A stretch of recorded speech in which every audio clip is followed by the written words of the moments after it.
Welcome to my 185th video on my work with OO gauge. This part, sadly, will mostly be a tale of failures and frustration, although there will be occasional rays of success. Some of this is following on with items that I picked up this past weekend at the Woodstock Train Show, and that will lean more to the side of success. The other thing that I've been doing this week has been to work on locomotives for 3-rail. The stuff involved there has been percolating for a while, and I've been doing my best to move it along to something fruitful. But it all rather came to a head this week, and sadly it really hasn't been fruitful at all. I bought this old controller at the Woodstock show for $5. I wasn't really expecting much from this. But it did have fixed AC and DC outputs as well as the 2 controlled track outputs, so I thought it might be useful for something. I got it onto the bench and checked it out. The results weren't helpful. The controlled outputs did go down to basically 0 when the dials were turned down to 0, but as soon as the dials were turned up at all, the voltage immediately leapt to about 19.5, so you wouldn't really want to subject your model locos to that. The fixed DC output also produced about 19.5 volts, and the fixed AC output just under 19 volts. So I can't see what use this is going to be. It might get taken apart for parts. For now I just put it aside. I bought these 2 locos at the Woodstock show. The top one is a Hornby R505, a relatively modern 2-rail loco from 1993.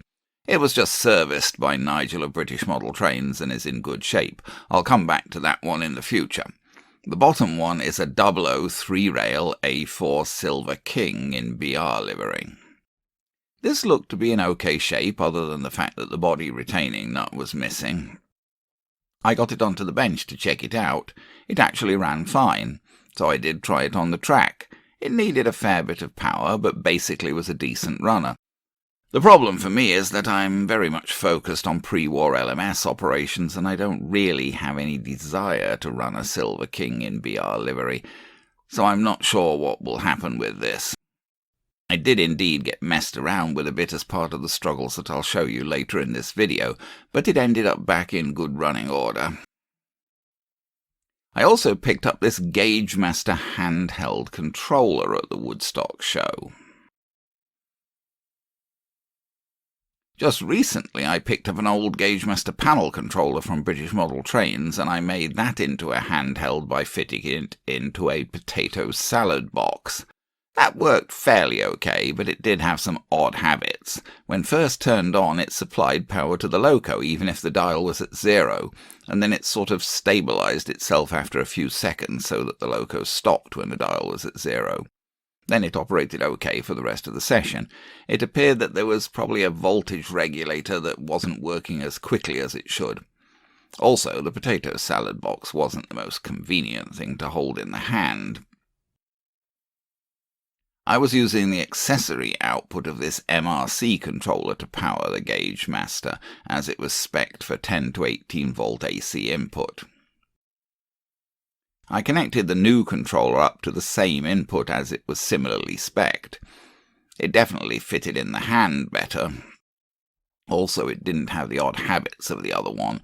0 produced 0 right from the start, and this one had a light that lit up when power was being supplied. The connection process was a bit odd. It was wired to a DIN plug and it came with a DIN socket. So I just taped the DIN plug and socket under the table and ran wires from the exposed back of the DIN socket to the power feed track and the MRC AC output. Not exactly elegant, but I can live with it. This arrangement worked fairly well. The controller definitely sits in the hand better. It has only one wire, but that wire is fairly stiff, making it a little bit awkward to work with, but on the whole, this was the major success of the week. If you watch my previous videos on my Dublo 3-rail work, you'll have seen these 2 Duchesses. The top one was my very first 3-rail loco. It came with the LMS train set that I bought to start me on 3-rail. The bottom one is a second Duchess of Atholl that I bought on eBay and then renamed and renumbered as the Duchess of Buccleuch, using etched plates from Fox Transfers. Now, the Duchess of Buccleuch runs fine, but the original Duchess of Atholl sadly has always been rather a balky runner. So I decided this week to have another go at improving it. I got it onto the bench. I gave the chassis a thorough spraying through in every direction with electrical contact cleaner to remove as much as possible of accumulated dirt, old lubrication, etc., and quite a bit more gunk did come out. I took off the third rail contact, as I thought that might be causing problems, not moving as freely as it should and perhaps not passing power as well as it should. I took the contact apart and cleaned out all of the pieces thoroughly. There was quite a lot of guck in there inside the third rail contact. I got everything cleaned up and made sure that the spring was able to move the contacts properly, which I think may have been a bit of an issue before. Then I re-lubricated everything, bearings, gears, axles, motion pivots. I also undid and adjusted the motor bearing, though it basically seemed to have a reasonable amount of play in it all along to me. Sadly, all of this work did not make things any better.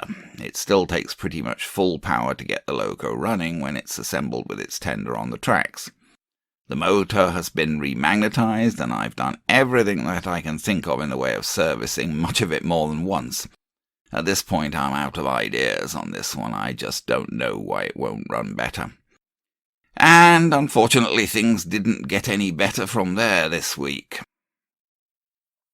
This is a Trix TTR model of a BR Standard Class 5. I bought it on eBay UK, as I thought that it might provide me with an opportunity to get another interesting three-rail loco. Although it's definitely a model of a BR loco, I thought that I could probably pass it as an LMS Black 5, since it was fairly similar, the BR Class 5 being basically an adaptation of the Stanier Black 5. The issues with this one were definitely on me, not the vendor. This and the previous two pictures were part of the listing. I should have realised that this model was not set up for three-rail running, although that was what it was originally made for. But I wasn't familiar with Trix models and I really didn't know. Here's the model after it arrived a while ago now on my two-rail test track. Behind it is a Hornby model of a Black 5. The Trix model ran fine, but two-rail, not three-rail. But I really had no use at all for a two-rail BR Class 5. I have plenty of good Black 5 models in two-rail, such as this one here. Here's a comparison with the Trix BR5 at the bottom. The main obvious difference is that the BR Class 5 has a higher running plate, with slightly bigger cylinders. Otherwise, the two have a lot in common. Here's the contact on the bottom of the Trix model. Originally, there would have been sprung contacts for the third rail pivoted at either end of that bar. Those have been removed and pieces of spring steel fitted under the bar with contacts that press on the wheels on one side. Power from the other side is picked up by the tender and passed to the loco via a wire. That would have been the same for the original three-rail setup. Here, with the contact bar removed, you can see the spring pieces that were inserted to create pickups to the wheels.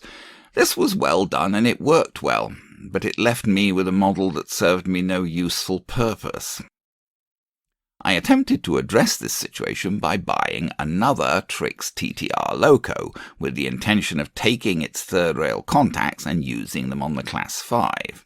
This was listed on eBay UK as a fully working Trix three-rail model. The pictures were a little blurry, but the contacts for the third rail were clearly shown, and they appeared to be just the same type as on the Class 5, so I thought that fitting them should be quite easy. Unfortunately, when I received the package from this purchase, what I got was another damn two-rail conversion. I'm afraid that I literally screamed in frustration. As you can see, this again clearly was a Trix three-rail model. TTR stands for Trix Twin Railways, Trix's three-rail system, but it didn't help me at all as the parts that I wanted were missing.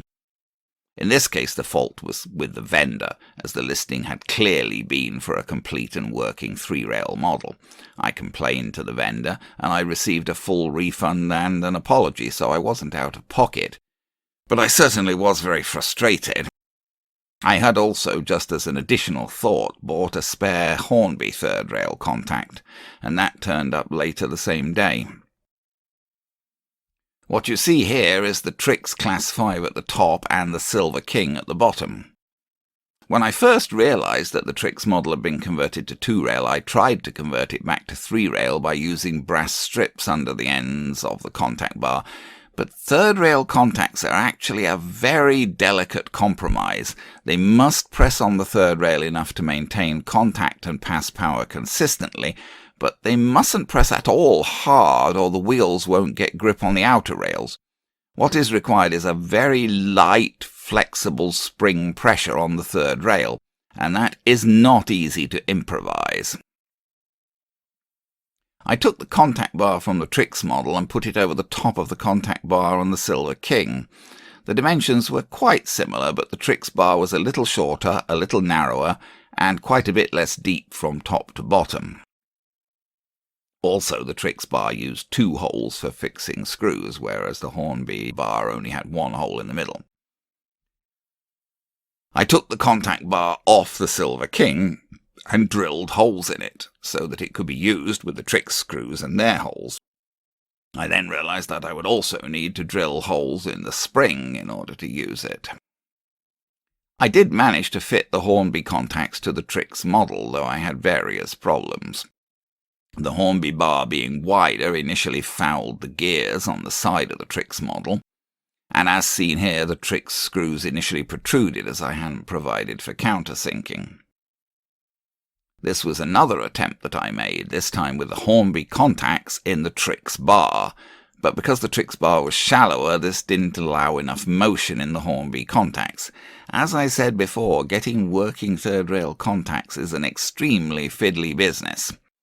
I went back to trying the Hornby bar, but countersank the screws. That came the closest to working. I could actually get the Trix loco to move forwards and backwards along regular track. But it couldn't get over points, and it also struggled with a level crossing. So I've pretty much accepted defeat. These things are just too critical for me to manage to get them to work. I did receive the new Hornby contact assembly, and I fitted that to the Silver King, so that's back to working okay now, but it doesn't fit my prototype. Anyway, I'll show you a bit of the unsatisfactory running that I ended up with. I don't know that I'll ever be able to do anything useful with the two Trix locos that I bought. Maybe I should just put them back to two-rail operation and pass them on to someone else. And I've pretty much given up hope of ever getting my original Duchess of Athol to run decently. I've bought another chassis, not got it yet, but I've bought it on eBay. Rather a drastic solution, but I'm just fed up struggling with the thing. Anyway, now I'll try to show you why I'm frustrated with this running. Okay, let me see if I can just show you where I've got to on this stuff. There's some truck mucking around doing something outside, so I'm sorry if that's making weird noises. Here's the new Gauge Master controller. That works reasonably well, though the wire to it's a bit odd. And here is the Trix BR Class 5. Now this is going to be messy because, as I say, this does not work well, but we're going to try and show what we can. Okay, so we turn up the power. Oh, it's going backwards at the moment. Well, that's because I've got the switch set to backwards. Okay, so we turn up the power. And it gets stuck on the point. Well, it's derailed, actually. Okay. It basically doesn't work. This is the problem. I can get it to work up to a point for a bit. Blimey. Okay, let me try again. Oh dear, oh dear, oh dear. Go on. Nope. I did have it running actually better than this before. Not well, but better than this.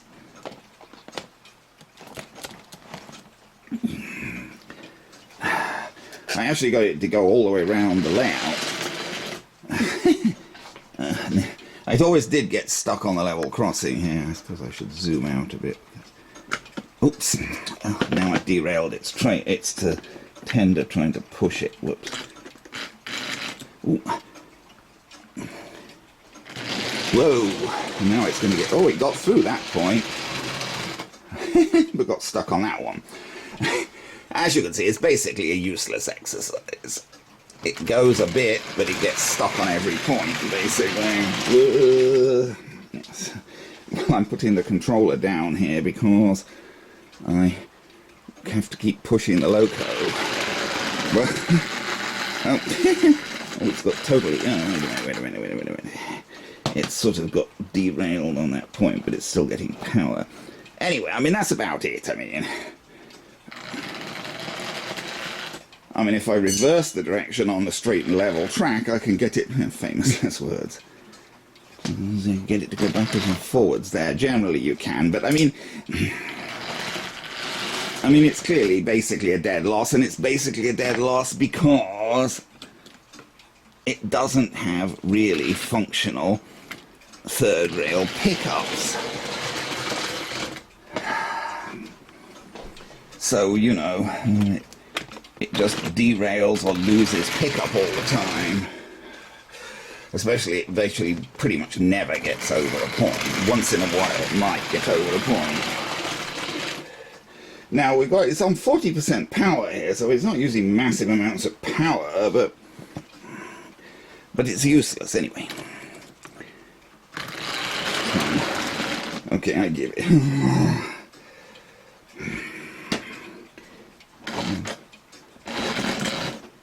Well, and that's the best I got it to work. It took me hours and hours of messing around and numerous iterations of my attempted three-rail contacts to get it this far.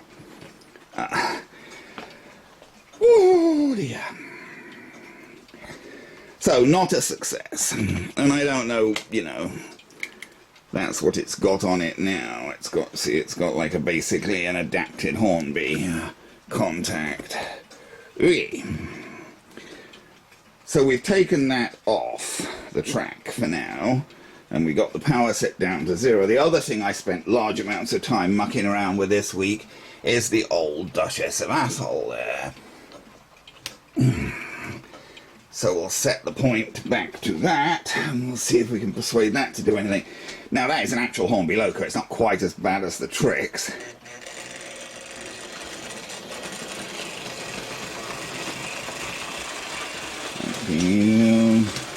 Sorry. Thinking too much about my own things, not doing proper camera work.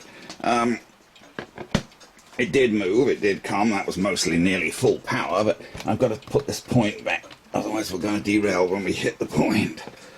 Okay, so let's try again.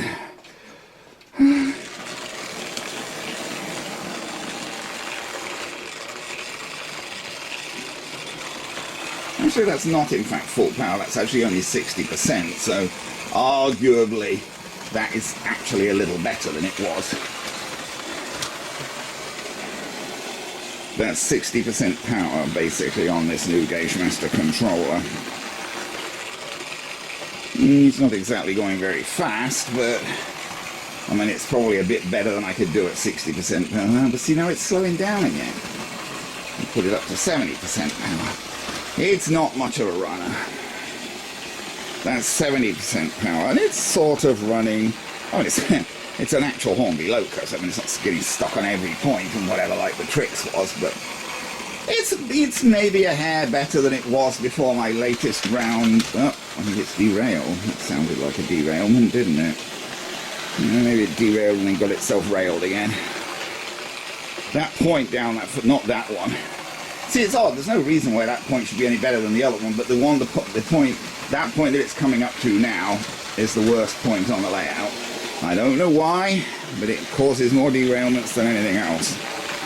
Well, there you go. There's the Duchess. Well, that's a wee bit better than in a sense, almost a wee bit better than I expected. That's 70% power, so it's sort of working, I suppose.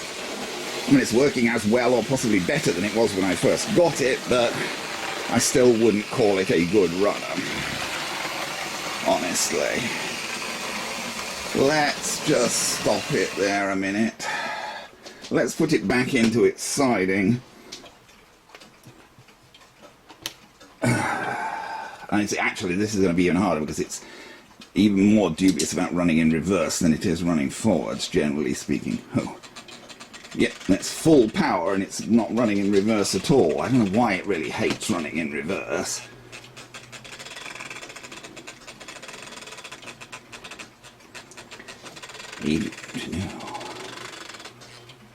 Oh, get on with it.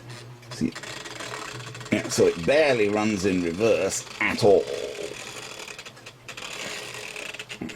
Even if it consents, now it consents to sort of...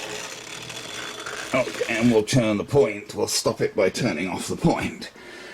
Yeah, so, I mean, it runs a bit better forwards now than it did, but it basically pretty much doesn't run in reverse at all. Just for comparison, if I can, I'll change the points now. And using, of course, the new Gauge Master controller, I've got the N2 on the back there.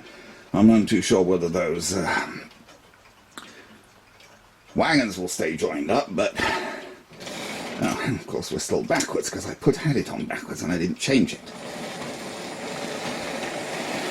Now that's 25% power.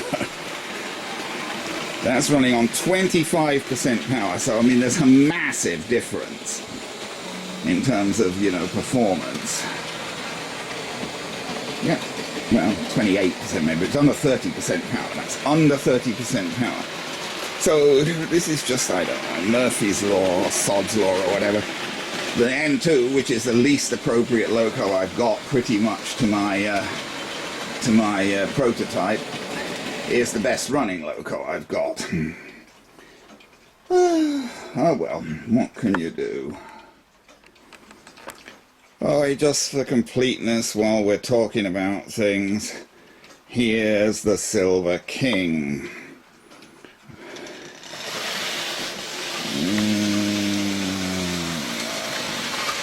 That's what, about 45% power, so he's not a bad runner.